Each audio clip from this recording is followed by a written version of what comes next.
Saviez-vous que 85% des fleurs coupées vendues en France sont importées? Édith Piaf chantait dans un coin de France où fleurit le bonheur. Eh bien, le bonheur, il fleurit ici, en Sarthe, à Neuville, plus précisément à la ferme d'Émilie. Des fleurs authentiques qui incarnent le savoir-faire à la française. Ici, on achète beau et respectueux avec le cœur et la nature en tête. C'est parti, allez, suivez-moi, on va découvrir la ferme. Comme je viens de vous le dire, nous venons d'arriver à Neuville-sur-Sarthe, à la ferme d'Émilie. Bonjour Émilie, ça va bien? Bonjour, merci, ça va très bien. Alors Émilie, juste pour nos téléspectateurs et téléspectatrices, on est où exactement? L'adresse? Alors nous sommes au 22 rue de la Cône, sur la commune de La Trugal, qui fait partie de Neuville-sur-Sarthe. Formidable. Alors Émilie, est-ce qu'on est fleuriste, horticulteur de père en fils, de mère en fille chez vous ou pas du tout?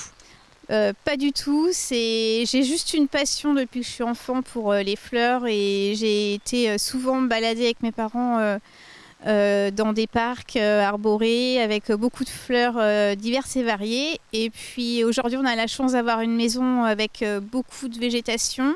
Donc bien sûr forcément je les ai fleuris, j'ai tout fleuri moi-même. Et c'est comme ça que la ferme d'Émilie est née? Non, pas du tout. Alors, elle est née comment, cette ferme d'Émilie? J'ai des problèmes de santé, donc j'ai une maladie neurodégénérative et donc j'ai été obligée d'arrêter mon activité professionnelle. Et donc la roseraie a été agrandie au début pour que je puisse remarcher. Et aujourd'hui, j'ai étendu mes petits bouquets. Au début, j'allais chez les thérapeutes avec des bouquets pour le plaisir d'en offrir. Et les remercier?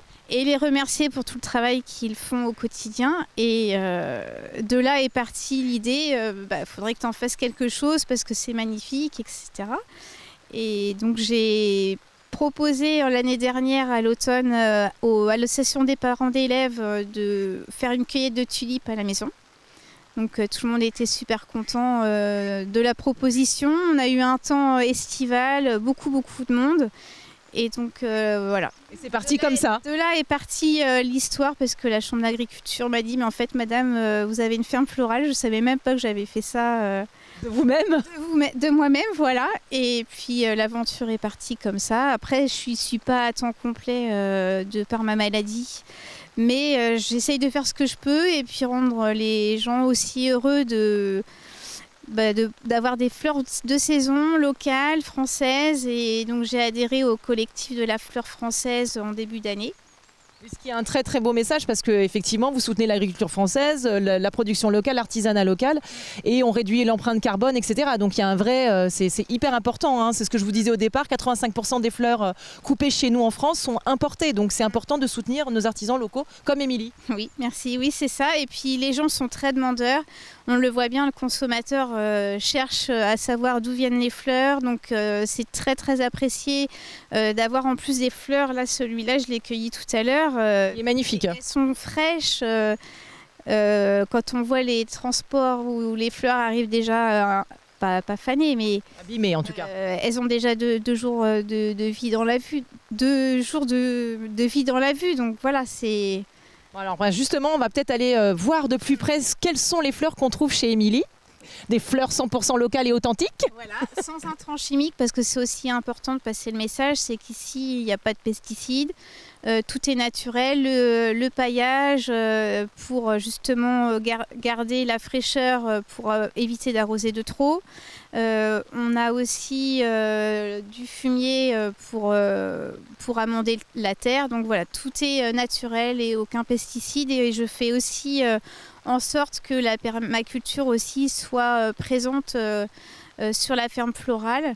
Donc en mixant certaines variétés de fleurs, ça permet aussi d'éloigner des ravageurs, certains insectes, de toutes les fleurs. C'est formidable. On va aller voir ça de plus près. Émilie, je vous suis? Oui. Super. Allez. Donc Émilie, là, donc on est dans la ferme florale. Combien y a-t-il de variétés dans la ferme d'Émilie? Alors des variétés, j'en ai à peu près 100 à 150, sans compter après tout le panel de variétés qu'on peut retrouver au sein des tulipes, des pivoines.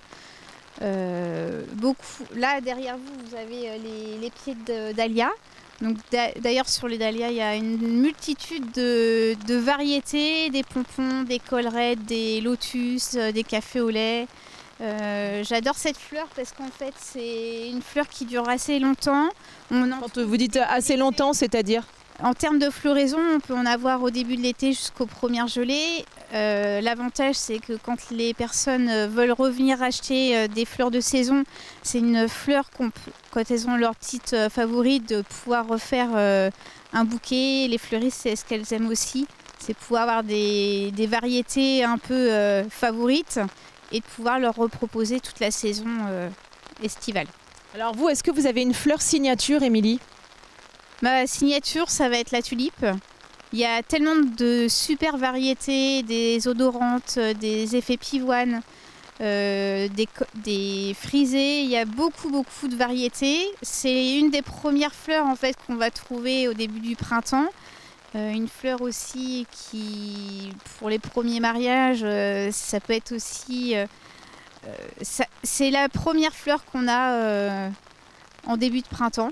Et que j'aime beaucoup parce qu'en fait ça sort de celles qu'on va trouver au supermarché et même ouvertes elles sont en fait magnifiques. Des fois on se dit oh, elle est presque fanée mais elles se subliment à elles-mêmes en fait. Alors, du coup là pour le coup donc c'est des dahlias, donc c'est ce que vous avez dit. Donc pour arriver à cette hauteur de fleurs etc, ça prend combien de temps? En fait tous les ans la fleur repousse. Là, on a planté les tubercules au début de l'hiver, au milieu d'hiver. Et donc là, après, ça a mis 3-4 mois à fleurir. Et là, ils ont atteint à peu près leur taille de maturité pour cette année. Ensuite, on a fait le choix de ne pas les déterrer parce qu'il y en a de trop. Mais là, le paillis que vous avez ici, on va le mettre au pied des dahlias pour justement les protéger du gel, hein. Du gel. Et on va aussi mettre une bâche isolante contre le gel. Très bien. Et alors, du coup, expliquez-nous un petit peu comment vous procédez, c'est-à-dire si on vient à la ferme d'Émilie, parce que donc vous travaillez avec des particuliers, avec des professionnels, parce que vous parlez beaucoup de fleuristes depuis tout à l'heure. Oui, je travaille principalement avec les fleuristes qui font partie du collectif de la fleur française, certaines aussi qui n'en font pas partie, mais qui ont cet ADN de soutenir le local. Exactement, celles qui sont aussi, mais parce que le consommateur est en demande, donc je suis contente de pouvoir leur proposer aussi des fleurs de saison de chez moi. Justement, des particuliers je leur propose des abonnements et puis, ou alors qu'ils font ils me demandent des bouquets à la demande et puis j'y réponds et en fonction de ce que j'ai, je leur propose un bouquet de saison. Donc ils viennent directement chercher à la ferme ensuite? Oui, voilà. Et donc là on a les dahlias, mais il y a quoi comme autre fleurs de saison? Après, j'ai beaucoup de fleurs dans les autres bouquetiers. On a des fleurs annuelles, on a des zinnias, des cosmos. J'ai beaucoup aussi de fleurs séchées qui permettent en fait de ne pas perdre la production et de pouvoir les garder en fleurs séchées derrière. J'ai beaucoup de lys aussi, des scabieuses, il y a des œillets. Il y a tellement de variétés tout au long de la saison que je vais en oublier, ça c'est sûr, mais il y en a pour tous les goûts. En tout cas, c'est super parce qu'ici à la ferme d'Émilie, eh bien, on peut offrir beau, respectueux et avec le cœur et la nature en tête, c'est hyper important. On limite l'empreinte carbone, ça c'est bien, on réduit l'empreinte carbone. On va peut-être aller faire un petit tour, je crois que vous avez une petite serre. Oui. On peut aller jeter un petit coup d'œil? Oui, on peut aller jeter un coup d'œil pour vous montrer en tout cas d'où tout est parti. Et une autre serre est en cours de montage, une serre froide, je veux le souligner. Où là on pourra protéger des variétés un peu plus pour la saison prochaine et puis vu le temps exécrable qu'on a eu cette année de pouvoir privilégier certaines variétés en serre pour être sûr d'en avoir. Super, bon, on va à la serre, c'est parti. Donc Émilie, on est devant la fameuse serre. Oui, alors c'est là où tout est parti cet hiver, où il y a eu les premiers semis, donc les premières expériences et les mauvaises. Donc c'est en faisant qu'on apprend. Donc j'ai pas du tout d'expérience en la matière, sauf la pratiquer pour savoir quoi faire l'année prochaine. Et donc là, on a aussi des renoncules qui sont... Dans les cagettes? Dans les cagettes, c'est des renoncules du printemps qu'on a laissé refleurir, repousser en tout cas, et on pourra les mettre dans la serre à venir à l'automne. Ah, formidable. Et puis alors derrière nous, il y a un superbe parterre alors là, pour le coup, il y a un florilège de plantes aussi. Oui, voilà, c'est d'où tout est parti quand je vous disais tout à l'heure que je faisais mes bouquets pour les thérapeutes. J'ai des variétés diverses et variées, alors surtout et principalement odorantes. Il y a des variétés très odorantes. Lesquelles par exemple? Atypiques et... Atypiques, alors la monarde, elle a la spécificité de sentir la menthe poivrée. J'ai des variétés herbe à curry. Herbe à curry. Voilà, l'herbe à curry, c'est d'une plante, on dirait un peu des feuilles de lavande. Ouais. Et on peut s'en servir en assaisonnement dans des grillades, des sauces. Donc ça se plante comme du basilic, comme de la menthe. Voilà, Okay. comme un pied de lavande, c'est une vivace, mais qui est odorante et qui peut aussi être consommée. C'est fantastique. Et quoi d'autre par exemple qui sortent de l'ordinaire et qu'il y a là? J'ai des échinacées qui sont spécifiques. Après, j'achète certains pieds évidemment en France, chez Promesse de Fleurs. Et donc c'est un pépiniériste dans le nord de la France qui fait beaucoup de variétés et qui a aussi des variétés collectionneurs. Donc ça m'a permis aussi de pouvoir proposer des fleurs qu'on ne retrouve pas partout et qui font aussi mon identité de ferme florale avec des fleurs particulières à proposer. Alors ce qui est fabuleux, c'est qu'on l'a dit aujourd'hui, donc on est dans le cadre de la journée de la fleur française. La journée de la fleur française, c'est vraiment pour soutenir nos artisans locaux, notre agriculture locale et donc consommer 100% français. Donc encore une fois, on l'a dit, on n'arrête pas de le dire, mais on réduit évidemment l'empreinte carbone, etc. C'est très important surtout de vous soutenir. Et donc là, aujourd'hui, on peut venir cueillir ces fleurs en fait. Oui, depuis ce matin, on a des consommateurs qui ont eu l'information par différents moyens. Ou en se baladant tout simplement depuis quelques mois et qui ont vu en fait le projet sortir de terre, c'est le cas de le dire.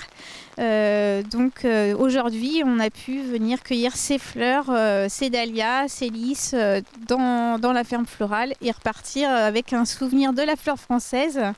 Et en tout cas, j'espère que ça va faire changer les mentalités et que les gens seront plus sensibles en termes de consommation. Exactement. Mais écoutez, bravo en tout cas, Mich, je salue votre travail, vraiment, vraiment bravo. Cet endroit est fantastique, donc venez ici à Neuville-sur-Sarthe, au 22 rue de la Cône. La Cône. La Cône. La Cône. Ouais, je dis des bêtises. Donc route de la Cône, au 22, chez Émilie, à la ferme florale d'Émilie.